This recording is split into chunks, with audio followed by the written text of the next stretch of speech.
O socialismo, na sua verdadeira essência, é um desastre. Esta é a Visão Libertária, sua fonte de informações descentralizadas e distribuídas. No vídeo anterior desta série, você pôde acompanhar a história da Venezuela desde o apogeu da produção petrolífera até a destruição econômica protagonizada por Hugo Chávez. O ditador bolivariano manteve-se à frente do executivo por nada menos que 14 anos. Nesse período, ele perseguiu opositores, aliou-se aos demais governos socialistas da América Latina e apoiou os regimes autoritários do Oriente Médio, principalmente a República Islâmica do Irã. Além disso, Chávez nacionalizou empresas privadas, tomou comércios e prédios à força, regulou o mercado e controlou os preços artificialmente. Resumidamente, ele acabou com qualquer vestígio que tinha restado dos anos de glória da Venezuela Saudita. No entanto, enquanto boa parte da população tinha que lidar com a violência e a miséria, a vida do ditador e de seus aliados era cheia de luxo e glamour. Entre 2007 e 2012, os laranjas de Chávez receberam mais de 2 bilhões de euros provenientes de contratos de petróleo de Venezuela, os PDVSA.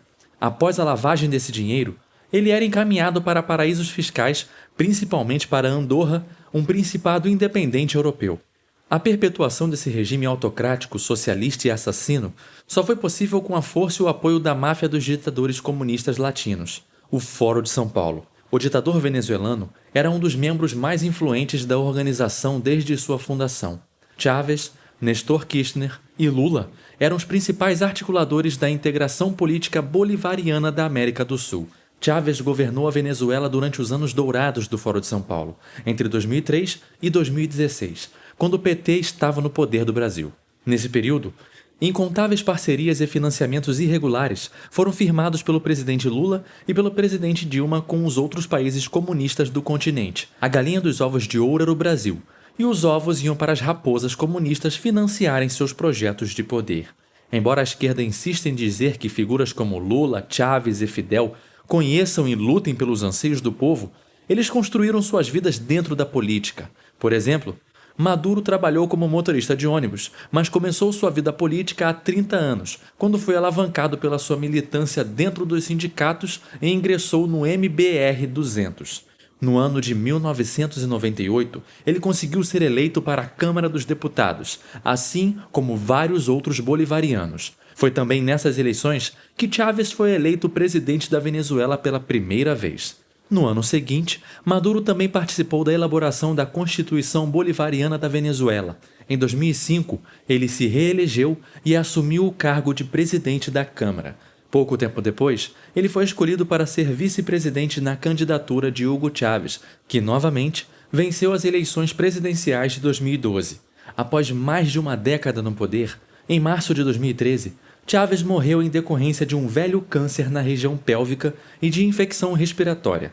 Nicolás Maduro assumiu provisoriamente até as eleições que ocorreriam em abril do mesmo ano. Herdeiro político de Chávez, ele não tinha o mesmo apelo popular do caudilho, mas contava com o apoio de todo o establishment político e o controle de todo o processo eleitoral da Systematic. Essas eleições contaram com a participação de mais de 19 milhões de eleitores, com uma diferença de 235 mil votos. Segundo dados oficiais do Estado venezuelano, Maduro venceu e foi eleito para um mandato de 6 anos. Seu adversário, Henrique Capriles, sugeriu que houve fraude nas eleições, mas foi repreendido pelo governo federal, que o acusou de irresponsável por ter feito essa declaração.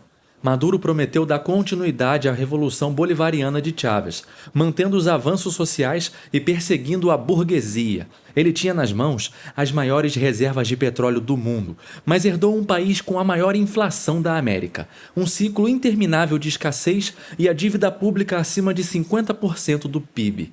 Maduro cumpriu a sua promessa de dar continuidade ao governo ou ditadura de Chávez. Assim como seu antecessor, ele perseguiu, torturou e executou os opositores. Na parte econômica, seu governo também foi um desastre, o que colocou a Venezuela em uma profunda crise humanitária. Descaradamente, tanto ele quanto seus partidários afirmam que a distopia em que eles transformaram o país é devida ao imperialismo norte-americano, ou os embargos e blá blá blá. No início de 2014, a desvalorização do petróleo no mercado internacional prejudicou ainda mais a frágil economia venezuelana, que dependia quase que exclusivamente das exportações da Petróleos de Venezuela, a já citada PDVSA. Sem recursos o suficiente para importar os produtos que não eram produzidos internamente, a crise de abastecimento, que já vinha desde o governo de Chávez, chegou a um nível insustentável. Não havia comida, produtos higiênicos e remédios, nem para os pobres e nem para os ricos. A partir de 2015, o governo Nicolás Maduro passou a ser muito mais pressionado, quando a oposição cresceu dentro do legislativo após as eleições. Com isso, o ditador resolveu agir para enfraquecer os poderes dos deputados da oposição.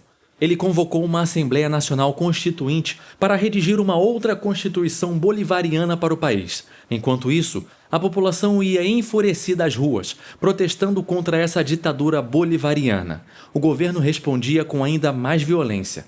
Membros da oposição mais ativa começaram a desaparecer misteriosamente. As denúncias de torturas e assassinatos ordenados pelo governo de Nicolás Maduro surgiam com maior frequência, apesar das tentativas de censura do governo.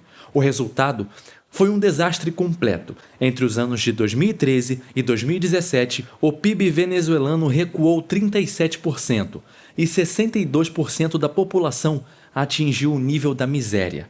Além disso, a inflação chegou a atingir inimagináveis 7 dígitos no ano de 2018. Todo esse desastre fez com que mais de 5 milhões de venezuelanos fugissem dessa distopia comunista que o país se tornou. Desde o início dos anos 2000, Venezuela e China tornaram-se grandes aliados. Durante o chavismo, a Venezuela tentou diversificar a lista de países importadores de sua principal commodity, o petróleo.